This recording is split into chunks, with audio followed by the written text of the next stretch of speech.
We will talk about meaning of immovable property. Immovable property transfer of property act section 3 के interpretation clause के अंदर बताया गया है। ये सिर्फ ये बताता है कि इमूवेबल प्रॉपर्टी कौन सी 3 चीज़ों को इंक्लूड नहीं करता है, which is standing timber, growing crops और ग्रास। इन 3 चीज़ों को इमूवेबल प्रॉपर्टी इंक्लूड नहीं करता है। ये सेक्शन 3 ऑफ टीपीए में बताया गया है।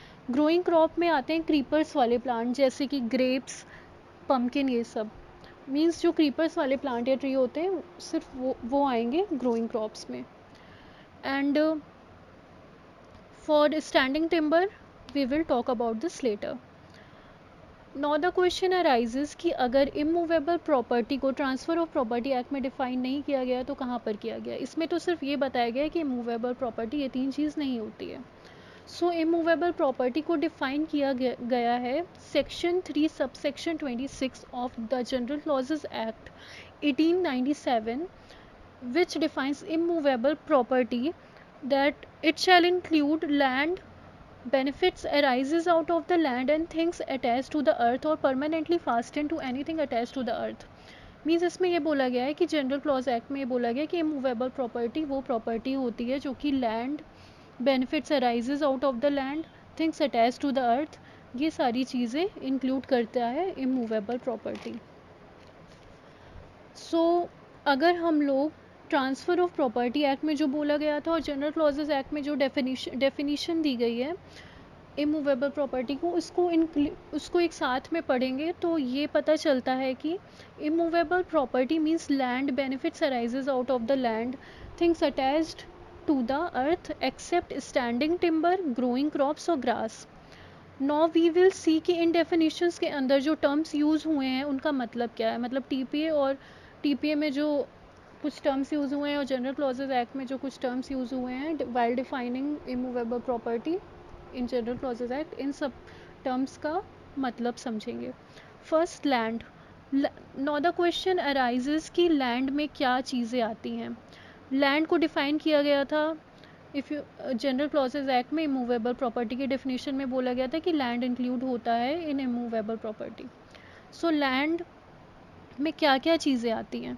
तो लैंड अर्थ का एक डिटर्मिनेट पोर्शन होता है। Like if you have land तो उसका एक डिटर्मिनेट पोर्शन होगा। लाइक आपके पास कोई लैंड है तो वो स्क्वायर फीट में होगी, बिघा में होगी, एकर्स में होगी, ऐसे ही ऐसे लैंड होगी आपके पास एक डिटर्मिनेट पोर्शन में। लैंड के सरफेस पर, लैंड के अंदर जो चीज़ें हैं उसका सॉइल डेप्थ, वो सारी चीज़ें लैंड वर्ड में इंक्लूड होता है। जो चीज़ नेचुरल स्टेट में है वो भी लैंड का पार्ट होता है। लाइक मिनरल्स, पॉन्ड, रिवर जो उस लैंड के पोर्शन से फ्लो हो रही है वो भी लैंड का पार्ट होगा। जैसे रिवर को हम बोल सकते हैं लैंड कवर्ड बाय वाटर। सो उस लैंड पर किसी ने कुछ अटैच किया है जैसे कि या फिर सरफेस पे या नीचे, तो वो भी लैंड का पार्ट माना जाएगा। फॉर एग्जांपल बिल्डिंग्स, ट्यूबवेल, जो जब अगर आप उस लैंड को मान लीजिए आपकी कोई लैंड है, आप उसे सेल कर रहे हैं तो उसके साथ उसमें जो उस पर बिल्डिंग है, हाउस है या कुछ बना हुआ है तो वो भी सेल ट्रांसफ़र होगा as it is part of that land. So अगर आप कोई लैंड बेच रहे हैं, आपका घर बना हुआ है तो घर भी तो उसके साथ ट्रांसफ़र होगा, विच वी ऑल नो। सो खाली लैंड तो हम ट्रांसफ़र करेंगे नहीं घर छोड़ के कि घर हमारा है, लैंड आप ले लीजिए। And now the second point was benefits arise out of land. General clause act में इमूवेबल की डेफिनेशन में इमूवेबल प्रॉपर्टी को में इंक्लूड को डिफाइन करने में बताया गया था कि benefits arise out of land भी इंक्लूड होगा उसमें। तो इसमें क्या क्या आएगा, इसमें आएगा right to collect rent, right of way, right of light, किसी पॉन्ड से फिश पकड़ने का राइट हो गया, ये सारे right benefits arise of land आते हैं, arise out of land. Easement में जैसे आता है right to way, right to light, ये सारी चीज़ें। And third was things attach to the earth, ये भी इमूवेबल प्रॉपर्टी होती है। इससे टीपीए के सेक्शन 3 में डिफाइन किया गया थिंग्स अटैच टू अर्थ को डिफाइन किया गया section 3 of Transfer of property act में, which includes 3 points, 3 point include करता है ये। फर्स्ट है rooted in the earth as in the case of trees and shrubs.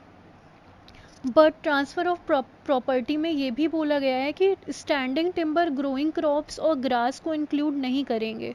Means tree immovable property है, but अगर ट्री स्टैंडिंग टिम्बर है then it will not be included in immovable property. मतलब कि rooted in the earth as in the case of trees और shrubs है, तो ये सारी चीज़ें इमूवेबल प्रॉपर्टी होगी according to general clause act में जो कि डिफ़ाइन किया गया था। लेकिन जो कि ट्रांसफ़र ऑफ प्रॉपर्टी एक्ट में बोला गया था कि स्टैंडिंग टिम्बर, ग्रास और ग्रोइंग क्रॉप्स ये सारी चीज़ें नहीं होती हैं मूवेबल प्रॉपर्टी, तो ये इसका यहाँ एक्सेप्शन लग जाएगा कि ये चीज़ें यहाँ पे नहीं इंक्लूड होगी।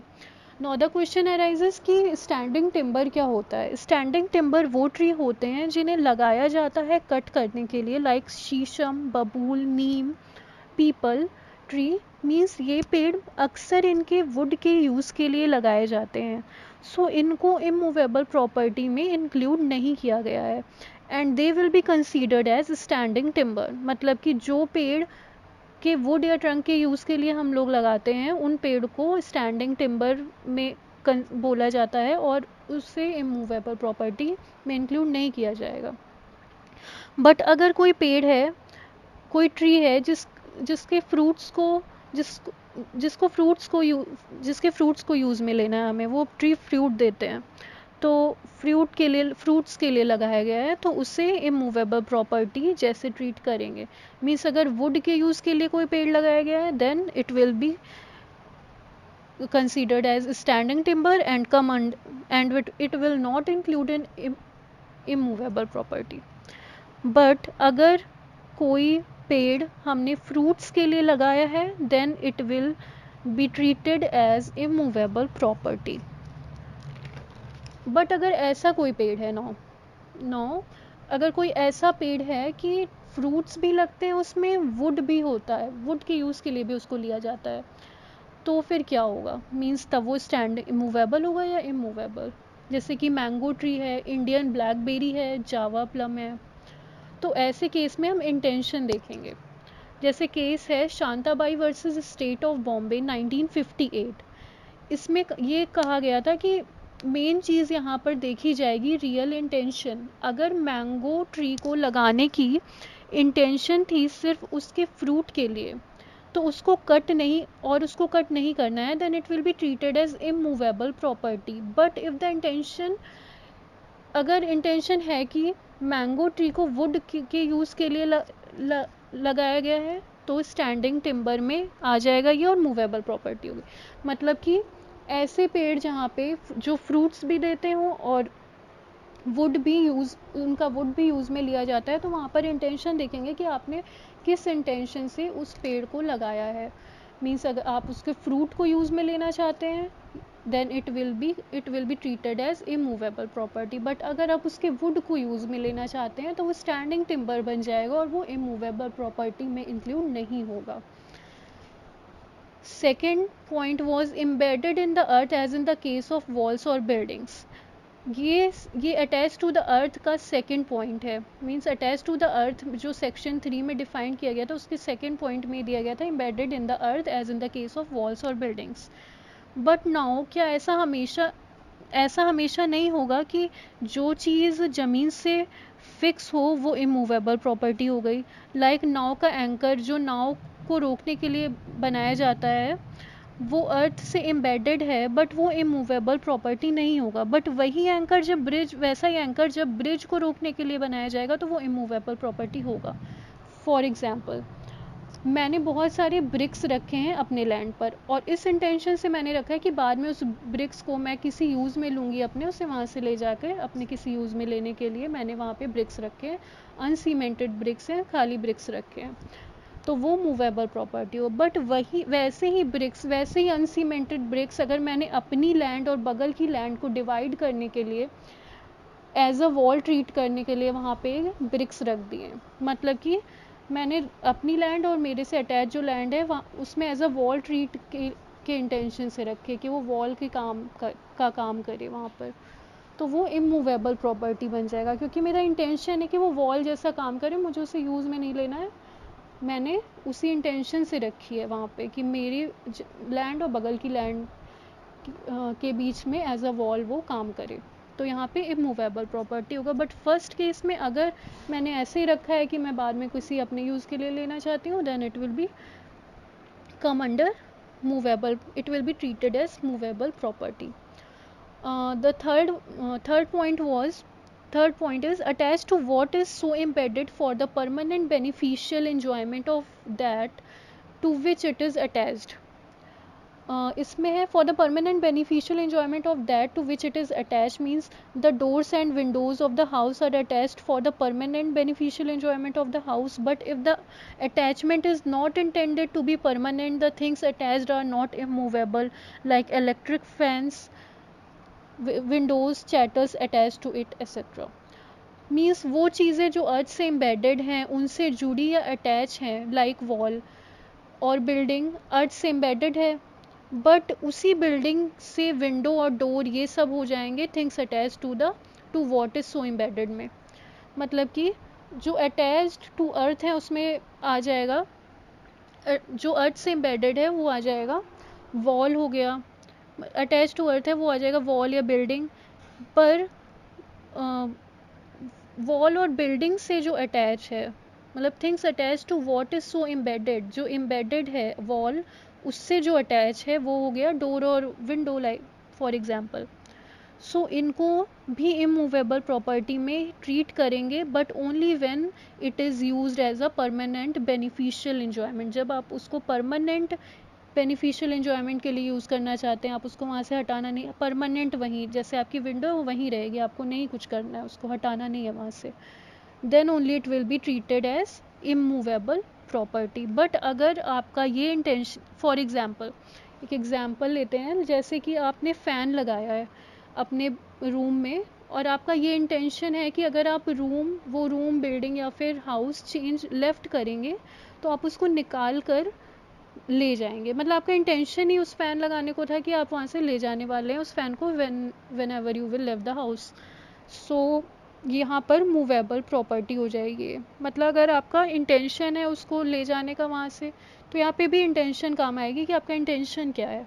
अगर परमानेंट बेनिफिशियल एंजॉयमेंट के लिए आप कुछ लगा रहे हैं देन वो इमूवेबल प्रॉपर्टी होगी, लेकिन अगर आप उसे वहाँ से हटाकर कहीं और ले जाना चाहते हैं then it will be treated as movable property. तो इस केस में भी इंटेंशन देखी जाएगी। एक केस लेते हैं, Kapoor construction versus Leela Nagaraj and other, AIR 2005। In this case जब कोई चीज़ अर्थ से एम्बेडेड या एनेक्स की जाएगी तो उसमें टेस्ट होते हैं कि ऑब्जेक्ट क्या है, पर्पस क्या है, ऑब्जेक्ट पर्पस क्या है उसका, मोड ऑफ एनेक्सेशन क्या है, डिग्री ऑफ एनेक्सेशन क्या है, कितनी डिग्री किस डिग्री से उसे एनेक्स किया गया है, फिर उसके अकॉर्डिंग ये डिसाइड करेंगे ये इमूवेबल है या movable. So at last immovable और विच इज़ नॉट इमूवेबल, इसका थोड़ी एग्जांपल्स लेते हैं देन कंक्लूड करते हैं। इमूवेबल में आता है rent, right to way, right to ferry, right to fishery, right to receive future rent, factory equity of redemption, interest of mortgage, right to collect dues from a fair और a piece of land. ये सारी चीज़ें immovable property में आती है। और कौन कौन सी चीज़ इमूवेबल में नहीं आती हैं वो है royalty, copyright, decree for sale of mortgage deed, government promissory note, growing crops, grass, standing timber, as you all know ये सारी चीज़ें इमूवेबल प्रॉपर्टी में नहीं आती हैं।